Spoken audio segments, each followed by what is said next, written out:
This sermon, Anointed Ones at the End Time, was delivered on July 25th, 1965 at the Brenham Tabernacle, Jeffersonville, Indiana.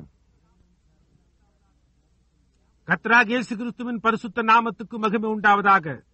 நமது அருமை சகோதரனும் 20ஆம் நூற்றாண்டு தீர்க்கதரிசியுமான William Mariam பிரென்னம் அவர்களால் ஜூலை மாதம் 25ஆம் தேதி 1965ஆம் வருஷம் அமெரிக்கா இந்தியானா ஜெஃபர்சன்வில்லில் உள்ள பிரென்னாம் ஜெப கூடாரத்தில் தி anointed once at the end time, கடைசி காலத்தில் அபிஷேகம் பெற்றவர்கள் என்ற தலைப்பின் கீழ் கொடுக்கப்பட்ட செய்தியை இப்பொழுது நீங்கள் தமிழாக்கத்துடன் கேட்கப் போகிறீர்கள்.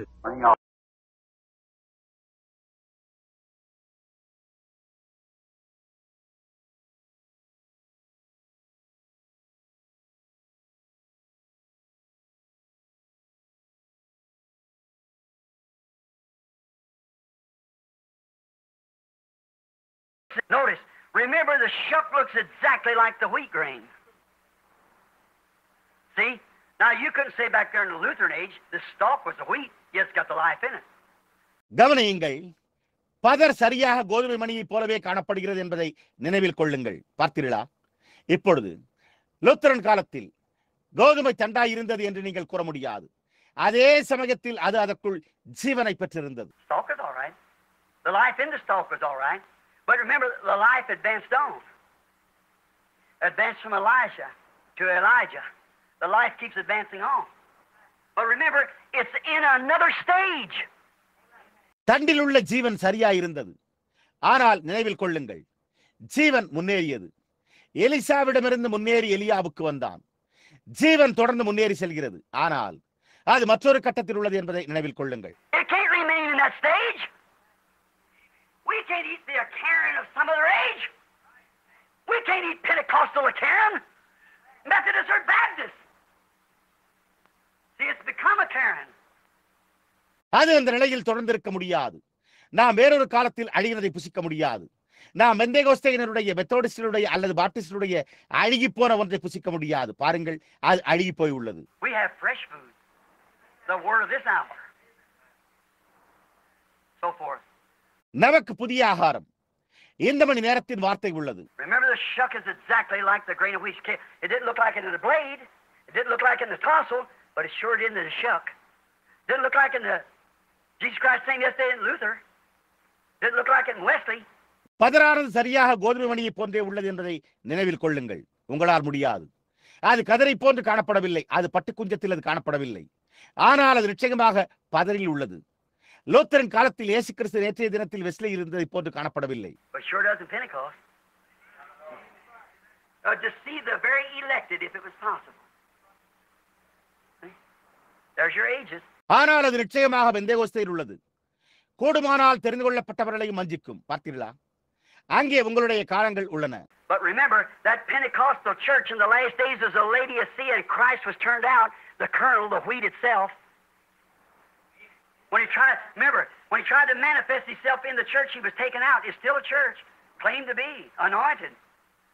ஆனால் நினைவிருக்கட்டும், அந்த பெந்தேகோஸ்தே சபை கடைசி நாட்களில் லவோதிக்கேயா கிறிஸ்து கோதுமையாக மாறினார். அவர் முயற்சித்த போது நினைவில் கொள்ளுங்கள், அவர் சபையில் தம்மை வெளிப்படுத்த முயன்ற போது அவர் வெளியே எடுக்கப்பட்டார். அது இன்னமும் ஒரு சபையாகவே அபிஷேகம் பண்ணப்பட்டதாக உரிமை கோரினது. But here's the word, Christ himself. That's the anointed word which will come for the rest of his body, the bride. The anointed of the same water that watered the wheat, as we talked about, also waters the terriers. Anointed ones. ஆனால் இங்கே வார்த்தை கிறிஸ்துதாமே, அது அவருடைய சரீரத்தில் மீதமுள்ள மனவாட்டிக்காக வரும் அபிஷேகம் பண்ணப்பட்ட வார்த்தையாய் உள்ளது. நாம் பேசுறது போல அபிஷேகம் பண்ணப்பட்டவர்கள் கோதுமைக்கு தண்ணீர் பாய்ச்சுகிற அதே தண்ணீர் அபிஷேகம் பண்ணப்பட்டவர்கள் களைகளுக்கும் தண்ணீர் பாய்ச்சுகிறார்கள். Only the elected or predestinated will be able to detect the difference between them. Now Ephesians 5:1 tells you so about how it was. தெரிந்து கொள்ளப்பட்டவர்கள் அல்லது முன்குறிக்கப்பட்டவர்கள் மாத்திரமே அவர்களுக்கு இடையே உள்ள வித்தியாசத்தை கண்டறிய முடியும். இப்பொழுது அது எப்படி இருந்தது என்பதை குறித்து எபேசியர் 5:1 உங்களுக்கு கவனமாய் கூறுகிறது. They are anointed ones. Everybody say glory to God. We got freedom down here. Hallelujah. Oh, hallelujah, we speak in tongues and jump. We got freedom of the women. You people try to put them on, oh, these kind of things. அவர்கள் அபிஷேகம் பண்ணப்பட்டவர்கள் ஒவ்வொருவரும் தேவனுக்கு மகிமை. நாம் இங்கே விடுதலையை பெற்றுள்ளோம். அல்லேலூயா. ஓ அல்லேலூயா. நாம் அந்நிய பாஷைகளில் பேசுகிறோம், குதிக்கிறோம். நாம் பெண்களின் சுதந்திரத்தை பெற்றுள்ளோம். ஜனங்களாகிய நீங்கள் இந்த விதமான எல்லா காரியங்களின் கீழும் அவர்களை கொண்டு வர முயற்சிக்கிறீர்கள் என்கின்றனர். Go ahead. There ain't nothing you can do. Say, well, we speak in tongues. We shout, we dance in the Spirit, we preach the Word. Absolutely. Not a thing to say against it. So do these men back here in the Bible. பார்த்தீர்களா? தொடர்ந்து செல்லுங்கள். உங்களால் ஒன்றுமே செய்ய முடியாது. பாருங்கள், நாங்கள் அந்நிய பாஷைகள் பேசுகிறோம், நாங்கள் சத்தமிடுகிறோம், நாங்கள் ஆவியில் நடனமாடுகிறோம், நாங்கள் வார்த்தையை பிரசங்கிக்கிறோம் என்றனர். சரியாக அதற்கு எதிராக ஒரு காரியத்தையும் கூறவில்லை. வேதாகமத்தில் உள்ள இந்த மனிதர்களும் அவ்வாறு செய்கிறார்கள். Jesus said to deceive the very elected if it was possible. The very elected. இயேசு அது கூடுமானால் தெரிந்து கொள்ளப்பட்டவர்களையும் வஞ்சிக்கும் என்றார். Now notice, the shook from the original grain that went in the ground, it was not no organization. இப்பொழுது கவனியுங்கள். பதர் அசலான தானியத்திலிருந்து நிலத்திற்குள் சென்றது. அது எந்த ஸ்தாபனமும் அல்ல. It was one grain in itself. But when it come up, it was not a grain. It was an organization. See?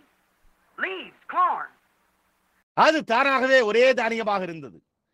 ஆனால் அது மேலே வந்தபோது அது ஒரு தானியம் அல்ல, அது ஒரு ஸ்தாபனமாக இருந்தது. பாருங்கள், இலைகள் தானியம். Then it went into another stage, which was a tassel.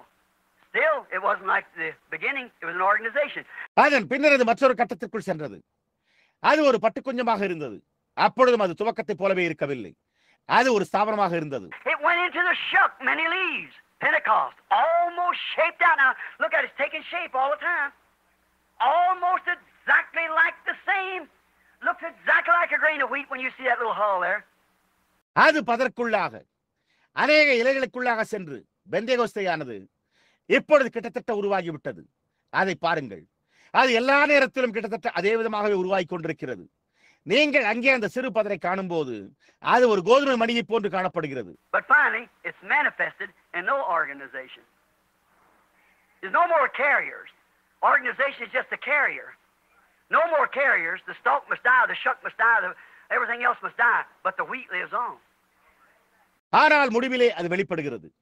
எந்த ஸ்தாபனமும் இல்லை, இனிமேல் அதை சுமப்பவைகளே கிடையாது. ஸ்தாபனம் என்பது ஒரு சுமந்து செல்லும் ஒன்றாகும். இனிமேல் அதை சுமப்பவை இல்லை. தண்டு மரிக்க வேண்டும், பதரும் மரிக்க வேண்டும், மற்றையாவும் மரிக்க வேண்டும். ஆனால் கோதுமையோ உயிர் வாழ்கிறது. That's the body of the resurrection comes right down and picks them up. They which are last to be first and they which are first to be last. See? Picks them right up in the resurrection. Are you following this? All right. Notice, the grain is... அதுதான் உயிர் தேடுதலின் சரீரம். நேராக வந்து அவைகளை எடுத்துக் கொள்ளுகிறது. முந்தினோர் பிந்தினோராயும் பிந்தினோர் முந்தினோராயும் இருப்பார்கள். பாருங்கள், உயிர் தேடுதலில் அவர்களை எடுத்துக் கொள்ளுகிறார். நான் கூறுவதை தொடர்ந்து கவனித்து வருகிறீர்களா? சரி, கவனியுங்கள். தானியமானது The shuck looks exactly like the grain in a man raising a wheat farm or something that would look and say, praise God, I got a crop of wheat when he ain't got one speck of wheat. It looks just exactly like the wheat, but it's a shuck. பதர் சரியாக தானியத்தை போலவே காணப்படுகிறது. ஒரு மனிதன் ஒரு கோதுமை பண்ணையை அல்லது மற்ற ஏதோ ஒன்றை பயிரிட்டுக் கொண்டிருப்பவன் அவன் நோக்கி பார்த்து, தேவனுக்கு ஸ்தோத்திரம், நான் ஒரு கோதுமை பயிரை பெற்றுக் கொண்டேன் என்று கூறுவான். அவனிடம் ஒரு மணியும் கோதுமை இல்லாமல் இருக்கும் போதும் அது கோதுமையை போலவே காணப்படுகிறது. ஆனால் அது பதர். Now, friends, go back with me. Where is the first revival come after the days when the grain of wheat had to fall in the ground, the body, the bride of Christ? இப்பொழுது நண்பர்களே, என்னோடு திரும்பி வாருங்கள். முதல் எழுப்புதல் எங்கே உண்டானது? கிறிஸ்துவின் மனவாட்டியாகிய சரீரத்தில் கோதுமை மணி நிலத்தில் விழ வேண்டியதாய் இருந்த மரணத்திற்கு பிறகு. Christ organized his bride. Is that right? His church. He never organized it. He just set apostles, prophets, and so forth in the church to keep it clean. கிறிஸ்து தம்முடைய மனவாட்டியை, அவருடைய சபையை ஸ்தாபனமாக்கினாரா? சரியா? அவர் அதை ஒருபோதும் ஸ்தாபனமாக்கவில்லை. சபையை சுத்தமாக காத்துக்கொள்ள அவர் அப்போஸ்தலர்களையும் தீர்க்கதரிசிகளையும் இன்னும் பலரையும் சபையில் ஏற்படுத்தினார். But at Nicaea, Rome, 306 years later, they organized it and made an organization out of it. Is that right? And it died. Everything that didn't agree with that church was put to death. And it laid still for hundreds of years in the dirt. ஆனால் ரோமாபுரியில் உள்ள நிசாயாவில் 306 ஆண்டுகளுக்கு பிறகு அவர்கள் அதை ஸ்தாபித்து அதிலிருந்து ஒரு ஸ்தாபனத்தை உண்டாக்கி கொண்டனர். அது சரியா? அது மரித்து போய்விட்டது. அந்த சபையோடு இணங்காத யாவரும் கொல்லப்பட்டனர். அது நூற்றுக்கணக்கான ஆண்டுகளாக மண்ணுக்குள் அமைதலாயிருந்தது. But after a while, up she come in Luther. The first little sprigs of corn come up. The second it budded out there, they went on, had Zwingli and so forth, and the other organizations and so forth. Then after a while come the Anglican along. ஆனால் கொஞ்சம் கழித்து அவள் லூத்தருக்குள்ளாக வந்தாள். முதலில் தானியத்தின் சிறு தளிர்கள் மேலே வருகின்றன. இரண்டாவதாக அது அங்கிருந்து துள்ளிவிட்டது. அவர்கள் தொடர்ந்து ஸ்விங்லி போன்றவர்களையும் மற்ற ஸ்தாபனங்கள் போன்றவைகளையும் உடையவர்களாக இருந்தனர். அதன் பின்னர் கொஞ்சம் கழித்து அந்த ஆங்கிலிக்கன் வந்தான். What happened? Here come Wesley along with a new revival. The tassel. That looks a little more like the wheat. Then what happened to that? It organized, dried up and died. அதன் பின்னர் என்ன நடந்தது? இதோ Wesley ஒரு புதிய எழுப்புதலோடு வந்தார். பட்டுக்குஞ்சம் அது கோதுமையை போன்றே காணப்படுகிறது. அப்பொழுது என்ன நேர்ந்தது? அது ஸ்தாபனமாகி உலர்ந்து மரித்து போனது. The life went right into a shuck. And the shuck come forth almost perfectly like the wheat. But finally, its folly was made manifest in the last 8 or 10 years. Especially in the last 3 years. Now what does it do? Pull away from the wheat. ஜீவன் ஒரு பதருக்குள்ளாக சென்றது. கிட்டத்தட்ட கோதுமையை போன்று பதர் தோன்றினது. ஆனால் முடிவிலே அதன் மதிகேடு கடந்த 8 அல்லது 10 ஆண்டுகளில், குறிப்பாக கடந்த 3 ஆண்டுகளில் வெளிப்பட்டது. இப்பொழுது அது என்ன செய்கிறது? கோதுமையிலிருந்து விலகுகிறது. Now why hasn't there been an organization start up in these last 20 years of this great revival?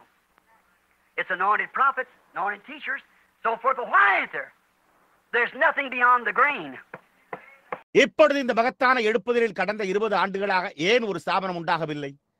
அது அபிஷேகம் பண்ணப்பட்ட தீர்க்கதரிசிகள், அபிஷேகம் பண்ணப்பட்ட போதகர்கள் போன்றவர்கள். ஆனால் ஏன் அங்கு இல்லை? தானியத்திற்கு அப்பால் ஒன்றுமே இல்லை. See, it's back without an organization. Oh my, a blind man could see that. It cannot organize. It's so firmly against it. It's a grain of wheat itself. The Son of Man will be made manifest. The grain of wheat will come back to itself again. The Son of Man in the last. பாருங்கள், அது ஒரு ஸ்தாபனம் இல்லாமல் திரும்பி வருகிறது. ஓ என்னே, ஒரு குருடான மனிதனால் அதை காண முடிந்தது. அதனால் ஸ்தாபனம் உண்டாக்க முடியாது. அது அதற்கு மிகவும் உறுதியாக எதிராக உள்ளது. அதுதானே கோதுமை மணியாய் உள்ளது. மனுஷகுமாரன் வெளிப்படுத்தப்படுவார். கோதுமை மணியானதுதானே மறுபடியும் திரும்ப வரும். கடைசி நாட்களில் மனுஷகுமாரன். And there will come false impersonations of it. In the last days, that will almost deceive the elected if possible. Look at their organizational shucks pulling away now. கடைசி நாட்களில் அதன் பொய்யான ஆள்மாறாட்டங்கள் வரும். அது கூடுமானால் தெரிந்து கொள்ளப்பட்டவர்களை வஞ்சிக்கும். இப்பொழுது விலகிச் சென்று கொண்டிருக்கிற அவர்களுடைய ஸ்தாபன பதறலை பாருங்கள். It will let the wheat be known to the elected, which are part of it.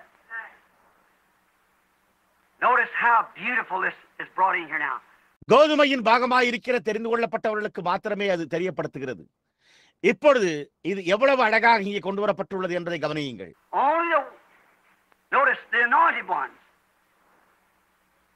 Be able, the true elected, predestinated, Ephesians 5:1 or 1:5 rather, will be ordained, elected. They are the only ones that it will not deceive. அபிஷேகம் பண்ணப்பட்டவர்கள் மாத்திரம் கவனியுங்கள். உண்மையான தெரிந்து கொள்ளப்பட்டவர்கள், முன்குறிக்கப்பட்டவர்கள். எபேசியர் 5:1 இல்லை, 1:5 சரியாக கூறினால் நியமனம் செய்யப்பட்டவர்கள், தெரிந்து கொள்ளப்பட்டவர்கள், அவர்கள் மாத்திரமே வஞ்சிக்கப்பட மாட்டார்கள். Notice the anointed prophets will be false, and there among it will be true anointed. How you go to tell it? By the word, like we have in shadow. Do you see it? Say amen. Amen. கவனியுங்கள், அபிஷேகம் பண்ணப்பட்ட தீர்க்கதரிசிகள் கள்ள தீர்க்கதரிசிகளாக இருப்பார்கள். அவர்கள் மத்தியில் உண்மையான அபிஷேகம் பண்ணப்பட்டவர்கள் இருப்பார்கள். நீங்கள் அதை எப்படி கூறப்போகிறீர்கள்? வார்த்தையின் மூலம். நாம் அதை நிழலை போல வைத்துள்ளோம். உங்களுக்கு அது புரிகிறதா? ஆமென் என்று கூறுங்கள். புரிகிறதா? Notice the anointed ones. Only the word will separate them, not the signs. Oh no, they'll do the same signs, but the word what separate them. Sure. கவனியுங்கள், அபிஷேகம் பண்ணப்பட்டவர்களை வார்த்தை மாத்திரமே அவர்களை பிரிக்கும், அடையாளங்கள் அல்ல. ஓ இல்லை, அவர்கள் அதே அடையாளங்களை செய்வார்கள். ஆனால் வார்த்தை அவர்களை பிரித்தது நிச்சயமாக. They all prophesied, they all done this, that, yeah, sure, just the same. Jesus said to do the same thing. But the words what separate them. Notice not signs, அவர்கள் யாவரும் தீர்க்க தரிசனம் உரைத்தனர். அவர்கள் யாவரும் இதை அதை மற்றதை நிச்சயமாகவே அதே விதமாகவே செய்தனர். அவர்களும் அதே காரியத்தை செய்வார்கள் என்று இயேசு கூறினார். ஆனால் வார்த்தை அவர்களை பிரித்தது. கவனியுங்கள், அடையாளங்கள் அல்ல. Did you notice Jesus said here in Matthew 24, he didn't say there shall rise false Jesuses in the last days. Oh no, they'd never stand still for that. No. நீங்கள் கவனித்தீர்களா? இயேசு இங்கே மத்தேயு 22 கூறினார். அவர் கடைசி நாட்களில் கள்ள இயேசுக்கள் எழும்புவார்கள் என்று கூறவில்லை. ஓ இல்லை, அவர்கள் அதற்காக ஒருபோதும் நிலைத்திருக்க மாட்டார்கள். இல்லை. You get a Pentecostal, it's a real Pentecostal, say himself he's Jesus. You get a false Methodist or a Baptist or somebody like that, and one of the organizations say we're Jesus. They know better than that. They ain't going to do that. நீங்கள் ஒரு உண்மையான பெந்தேகோஸ்தேக்காரனை உடையவராய் இருந்து அந்த பெந்தேகோஸ்தேக்காரன் தன்னை அவனையே இயேசு என்று கூறுவதை பார்த்தீர்களா? நீங்கள் ஒரு கள்ள மெத்தோடிஸ்ட் அல்லது ஒரு பாப்டிஸ்ட் அல்லது அதை போன்ற ஒருவரை அல்லது ஸ்தாபனங்களில் ஒன்றை நாம் இயேசு என்று கூறுவதை நீங்கள் பார்த்திருக்கிறீர்களா? அவர்கள் அதை காட்டிலும் நன்றாக அறிந்திருக்கிறார்கள். அவர்கள் அதை செய்ய போவதில்லை. But the Bible said there'd be false Christ. Not Jesuses, but false Christ. They wouldn't recognize, say, I'm Jesus. Oh no. ஆனால் வேதமோ அவர்கள் கள்ள கிறிஸ்துக்களாக இருப்பார்கள் என்று கூறியுள்ளது. ஆனால் இயேசுக்களாக அல்ல, ஆனால் கள்ள கிறிஸ்துக்களாக இருப்பார்கள். அவர்கள் அடையாளம் கண்டுகொள்ளாமல் நான் இயேசு என்று கூற மாட்டார்கள். ஓ இல்லை. But they're false Christ and don't know it because they're contrary to the word. And God vindicates the same. Now, I'm just bringing this right down to a showdown now, because you've seen the same thing done by these people. It's been done in the real. And Jesus said so. ஆனால் அவர்கள் கள்ள கிறிஸ்துக்கள் என்பதை அறியாமல் இருக்கிறார்கள். ஏனென்றால் அவர்கள் வார்த்தைக்கு முரணாய் இருக்கிறார்கள்.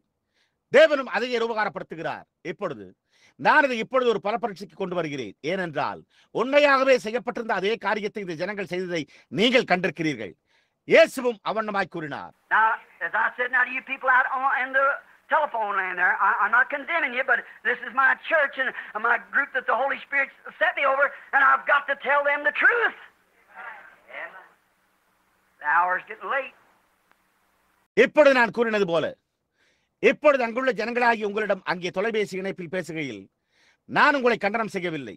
ஆனால் இது என்னுடைய சபையாயும் மற்றும் பரிசுத்த ஆவியானவர் என்னை அமர்த்தியுள்ள என்னுடைய குழுவாயும் உள்ளது. நான் அவர்களிடம் சத்தியத்தை கூற வேண்டும். நேரம் தாமதமாகிக் கொண்டிருக்கிறது. Now, they would not stand for that, but false Christ, false anointed ones, almost with every sign and every letter of the word. They believe baptism of the Holy Ghost, absolutely. இப்பொழுது அவர்கள் அதற்காக நிற்க விரும்பவில்லை. ஆனால் கள்ள கிறிஸ்துக்கள், கள்ள அபிஷேகம் பண்ணப்பட்டவர்கள் வார்த்தையின் ஒவ்வொரு இடத்தையும் அவர்கள் பரிசுத்த ஆவியின் அபிஷேகத்தை விசுவாசிக்கிறார்களா? முற்றிலுமாக. Believing all this? Yep. Believe speaking in tongues? Yep. Believe signs and wonders? Follow signs that follow them? Yep. That's not Methodist. That's not Baptist. No. That's Pentecostal. This is the last days. இவை எல்லாவற்றையும் விசுவாசிக்கிறார்களா? ஆம். அந்நிய பாஷைகளில் பேசுவதை விசுவாசிக்கிறார்களா? ஆம். அற்புதங்களும் அடையாளங்களும் பின்தொடரும் என்றும் அடையாளங்கள் அவைகளை பின்தொடரும் என்றும் நீங்கள் விசுவாசிக்கிறீர்களா? ஆம். அவர்கள் மெத்தோடிஸ்டுகள் அல்ல, அவர்கள் பாப்டிஸ்டுகள் அல்ல. இல்லை, அதுதான் பெந்தேகோஸ்தேக்கள். பாருங்கள், இதுவே கடைசி நாள். Now the first church age never noticed that.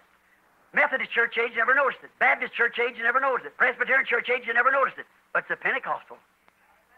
So close like the real thing. இப்பொழுது முதலாம் சபையின் காலம் அதை ஒருபோதும் கவனித்திருக்காது. மெத்தோடிஸ்ட் சபை காலம் அதை ஒருபோதும் கவனிக்கவில்லை. பாப்டிஸ்ட் சபை காலம் அவர்கள் அதை ஒருபோதும் கவனிக்கவில்லை. பிரஸ்பிட்டேரியன் சபை காலத்தில் அவர்கள் அதை ஒருபோதும் கவனிக்கவில்லை. ஆனால் பெந்தேகோஸ்தே உண்மையான காரியத்தை போன்றே மிகவும் நெருக்கமாக இருக்கிறதே. That's where the wheat, the shucks is almost like the wheat. They never noticed it. See? They wouldn't. But it's the last day. This day. Yes, sir. அங்குதான் கோதுமை பதறானது கிட்டத்தட்ட கோதுமையை போன்றே உள்ளது.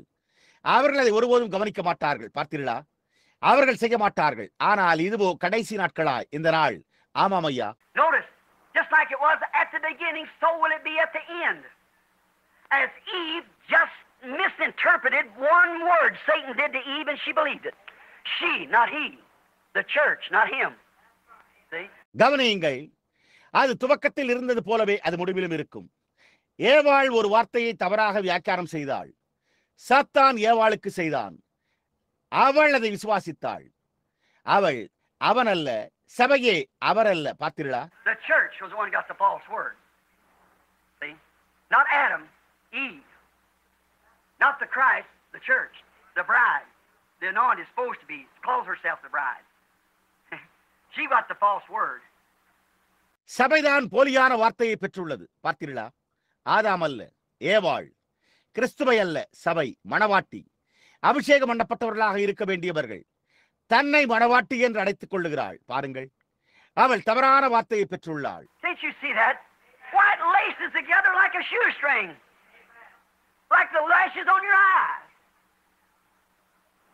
Why everything you turn to the Bible, it just lashes it right together. உங்களால் அதை காண முடியவில்லையா? ஏன்? அது ஒரு காலணி கயிற்றை போல உங்களுடைய கண்ணின் மேலுள்ள இமைகளைப் போல சரியான பொருத்தமாக ஒன்றாக பிணைக்கப்பட்டுள்ளது. ஏன்?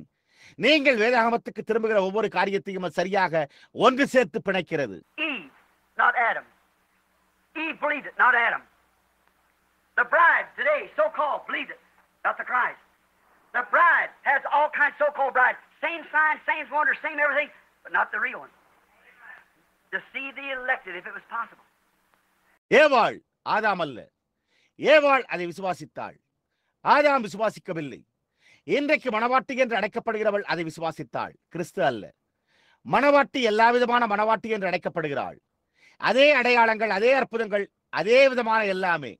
ஆனால் உண்மையான ஒருவர் அல்ல. கூடுமானால் தெரிந்து கொள்ளப்பட்டவர்களை வஞ்சிக்கும். Now quickly, if we can get this finished in 15 minutes, we'll be on time.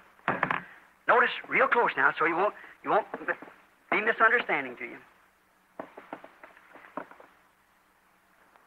இப்பொழுது துரிதமாக நம்மால் 15 நிமிடங்களில் இதை முடித்துவிட முடிந்தால் நாம் சரியான நேரத்தில் முடித்து விடுவோம்.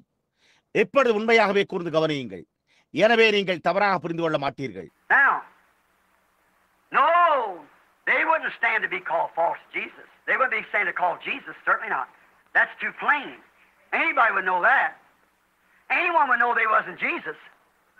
இப்பொழுது இல்லை. அவர்கள் கள்ள இயேசு என்று அழைக்கப்பட விரும்ப மாட்டார்கள். அவர்கள் இயேசு என்று அழைக்கப்பட விரும்ப மாட்டார்கள். நிச்சயமாக இல்லை. அது மிகவும் தெளிவானது. எவருமே அதை அறிவார்கள்.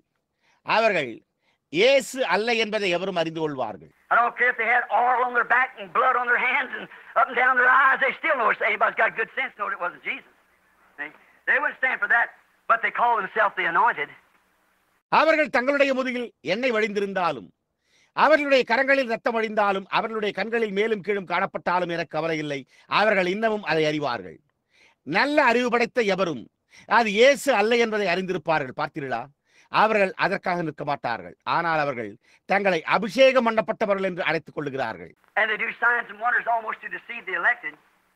But false Christ, anointed ones, shall arise and shall deceive the elected if it were possible. அவர்கள் அடையாளங்களையும் அற்புதங்களையும் தெரிந்து கொள்ளப்பட்டவர்களை வஞ்சிக்கும்படிக்கு ஏறக்குறைய செய்கிறார்கள். ஆனால் கள்ள கிறிஸ்துக்கள், அபிஷேகம் பண்ணப்பட்டவர்கள் எழும்பி கூடுமானால் தெரிந்து கொள்ளப்பட்டவர்களை வஞ்சிப்பார்கள். Now watch closely. Don't miss this statement because it's worthy to listen. இப்பொழுது கூர்ந்து கவனியுங்கள். இந்த அறிக்கையை தவறவிடாதீர்கள். ஏனென்றால் அது செவி கொடுக்க தகுதியாய் உள்ளது. He's just putting some tape on this microphone here, keep it from flying up. I've been perspiring, dropped on the tape, you see.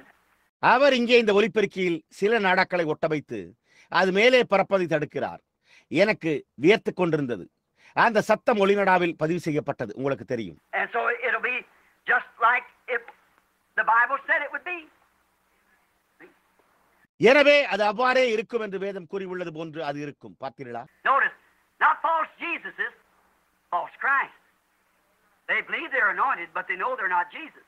See, that's too plain. கவனியுங்கள். கள்ள இயேசுக்கள் அல்ல, கள்ள கிறிஸ்துக்கள். அவர்கள் அபிஷேகம் பண்ணப்பட்டவர்கள் என்று அவர்கள் விசுவாசிக்கின்றனர். ஆனால் அவர்கள் இயேசு அல்ல என்பதை அவர்கள் அறிவார்கள். பாருங்கள், அது மிகவும் தெளிவானது. If man once says, look at the scars in my hands, look at on my brow, I am Jesus. Well, now we know that that's wrong. And remember, Jesus never said that them guys would appear. மனிதன் மேலே சென்று இன்றைக்கு என் கையில் உள்ள தழும்புகளை பாருங்கள், என் புருவத்தை பாருங்கள், நான் இயேசு என்றால் சரி, இப்பொழுது அது தவறு என்பதை நாம் அறிவோம். அவர்கள் தோன்றுவார்கள் என்று இயேசு ஒருபோதும் கூறவில்லை என்பதை நினைவில் கொள்ளுங்கள். He said there appear false Christ, Christ plural, denominations and so forth, anointed ones. anointed with a denominational spirit, not the word. கள்ள கிறிஸ்துக்கள் தோன்றுவார்கள் என்று அவர் கூறினார். கிறிஸ்துக்கள், பன்மை, ஸ்தாபனங்கள் போன்றவை அபிஷேகம் பண்ணப்பட்டவர்கள், வார்த்தையினால் அல்ல, ஒரு ஸ்தாபன ஆவியினால் அபிஷேகிக்கப்பட்டவர்கள். You follow it?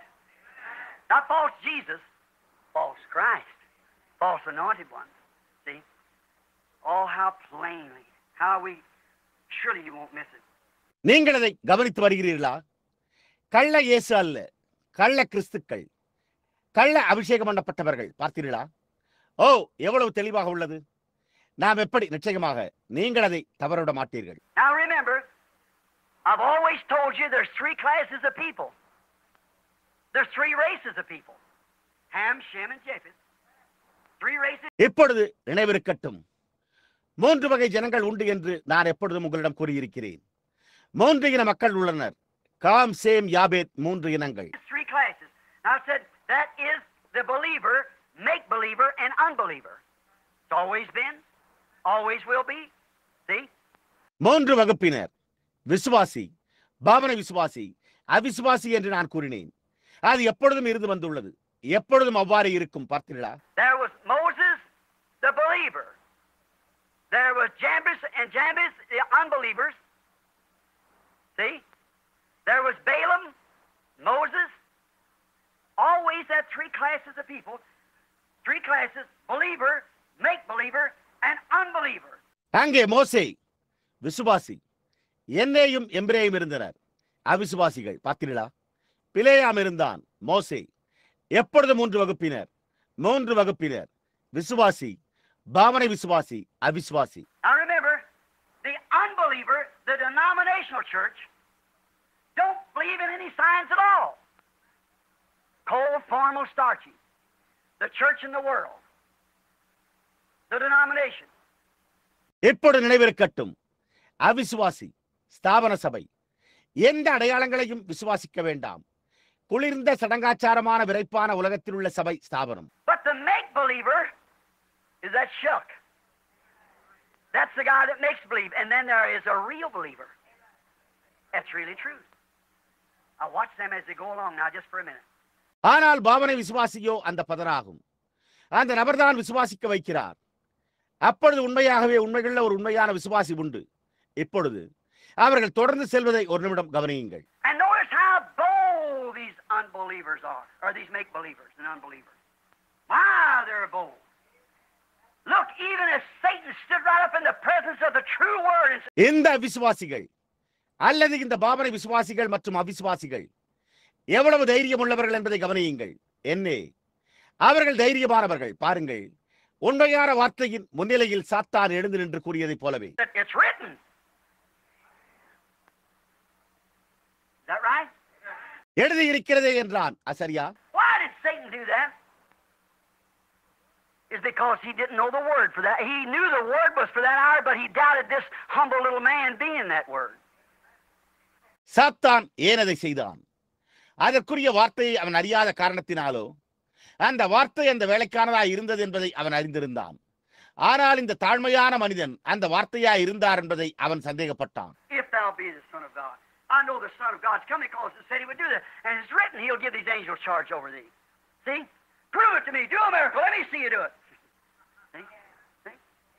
நீர் தேவனுடைய குமாரனாய் இருந்தால், தேவனுடைய குமாரன் வரப்போகிறார் என்பதை நான் அறிவேன். ஏனென்றால் அவர் அதை செய்வார் என்று அது கூறியுள்ளது.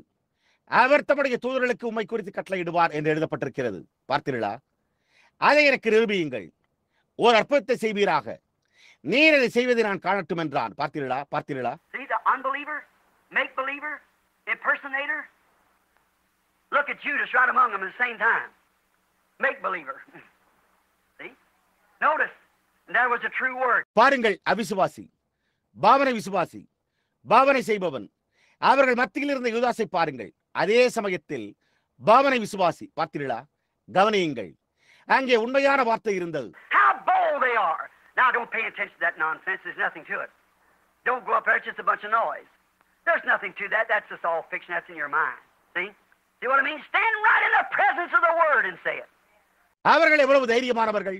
இப்பொழுது அந்த அர்த்தமற்ற காரியங்களுக்கு கவனம் செலுத்த வேண்டாம். அதில் ஒன்றுமில்லை. அங்கே போக வேண்டாம். அது சத்தம் போடுகிற ஒரு கூட்டம், அதற்கு ஒன்றுமில்லை. அதெல்லாம் வெறும் கட்டுக்கதை. அது உங்களுடைய சிந்தையில் உள்ளது. பாருங்கள், நான் என்ன கூறுகிறேன் என்று புரிகிறதா? வார்த்தையின் பிரசன்னத்தில் நின்று அதை கூறுகிறார்கள். Satan walked right in, as the Bible said over here in Jude. Even the archangel, when disputing with Satan, said, "The Lord rebuke you," against the word itself. சாத்தான் உள்ளே நுழைந்தான். வேதாகமம் இங்கே யூதாவில் கூறியுள்ளது போல, பிரதான தூதனும் கூட சாத்தானோடு தர்க்கம் பண்ணின போது, கர்த்தர் உன்னை கடிந்து கொள்வாராக என்றான். வார்த்தைக்கு விரோதமாயிற்று. And here is the Antichrist, the anointed, standing right here against the genuine word of the day, Jesus Christ, and said it's written. எங்கே அந்தி கிறிஸ்து, அபிஷேகம் பண்ணப்பட்டவன், இந்நாளின் அசலான வார்த்தையாகிய இயேசு கிறிஸ்துவுக்கு எதிராக நின்று எழுதியிருக்கிறதே என்றான். Look at the last days to be so close to deceive the very elected if it was possible. Oh my. The reason the elected won't be deceived, you know why? Is because they are the word. கடைசி நாட்களை பாருங்கள். கூடுமானால் தெரிந்து கொள்ளப்பட்டவர்களையும் அது வஞ்சிக்கத்தக்கதாக அது மிகவும் நெருக்கமாயிருக்கும். ஓஹோ, என்னே, தெரிந்து கொள்ளப்பட்டவர்கள் வஞ்சிப்பதற்கான காரணம் ஏன் என்று உங்களுக்கு தெரியுமா? ஏனென்றால் அவர்கள் வார்த்தையாயிருக்கிறார்கள். பார்த்தீர்களா? Just like the life that's in the root, I said a while ago. It can't deny itself. See? It is the word and in the season of the word. That's right. வேரில் உள்ள ஜீவனை போன்றே அது தன்னை மறுதலிக்க முடியாது என்று சற்று முன்னர் நான் கூறினேன். பாருங்கள், அது வார்த்தையாய் உள்ளது மற்றும் வார்த்தையின் காலத்தில் உள்ளது. அது உண்மை. It's like Jeremiah. He knew no matter what Hannah said, he knew where he was at. That's exactly like Moses did and the rest of them. He knew no matter what the false prophet said, there was the word of God. It was written. எரேமியாவை போலவே அவன் அறிந்திருந்தான். அனனியா என்ன கூறினாலும் கவலைப்படாமல் அவன் எங்கே இருந்தான் என்பதை அவன் அறிந்திருந்தான். அது மோசே செய்ததை போன்றே மற்றவர்களும் செய்தனர். அதாவது கள்ளத்திற்கதரிசி என்ன கூறின போதிலும் தேவனுடைய வார்த்தை அங்கு இருந்தது என்பதை அவன் அறிந்திருந்தான். அது எழுதப்பட்டிருந்தது. That's the reason Micah could say, "All right, you just wait and see." அந்த காரணத்தினால் தான் மிகாயாவால் சரி, நீங்கள் பொறுத்திருந்து பாருங்கள் என்று கூற முடிந்தது. Ahab said, "I believe my prophets. My organization's right. When I come back in peace, put that fellow back under in the prison. I'll take care of him. Give him bread of sorrow. Turn him out. Don't have no fellowship with him at all. When I return in peace, we'll take care of that guy." Ahab, நான் என்னுடைய தீர்க்கதரிசிகளை விசுவாசிக்கிறேன். என்னுடைய ஸ்தாபனம் சரியாய் உள்ளது. நான் சமாதானத்தோடு திரும்பி வரும்போது அந்த நபரை சிறைச்சாலையில் வையுங்கள். நான் அவனை கவனித்துக் கொள்வேன். இடுக்கத்தின் அப்பத்தை அவனுக்கு கொடுங்கள். அவனை புறம்பாக்கி அவனோடு எந்த ஐக்கியமும் வைத்துக் கொள்ள வேண்டாம். நான் சமாதானத்துடன் திரும்பும் போது நாம் அந்த நபரை கவனித்துக் கொள்வோம் என்றான். Micah said, "If you return at all, the Lord hasn't spoke to me." He knew he had thus saith the Lord, and his vision was exactly what thus saith the Lord. மிகாயா, நீ திரும்பி வருவது உண்மையானால் கர்த்தர் என்னிடத்தில் பேசினதே இல்லை என்றான். அவன் கர்த்தர் உரைக்கிறதாவது என்பதை அவன் அறிந்திருந்தான். அவனுடைய தரிசனம் கர்த்தர் உரைக்கிறதாவது என்பதாகவே இருந்தது. Not for some other season, but for that season. Amen. Amen. Hallelujah.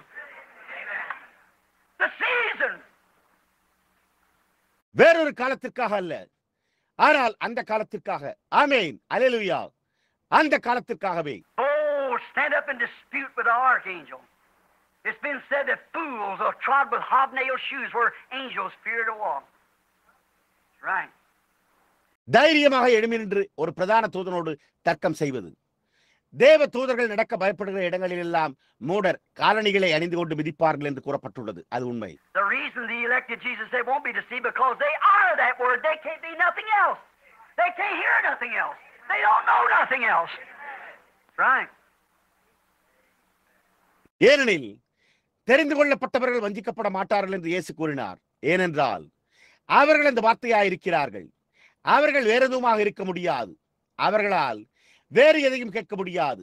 அவர்களுக்கு வேறொன்றும் தெரியாது. அது உண்மை.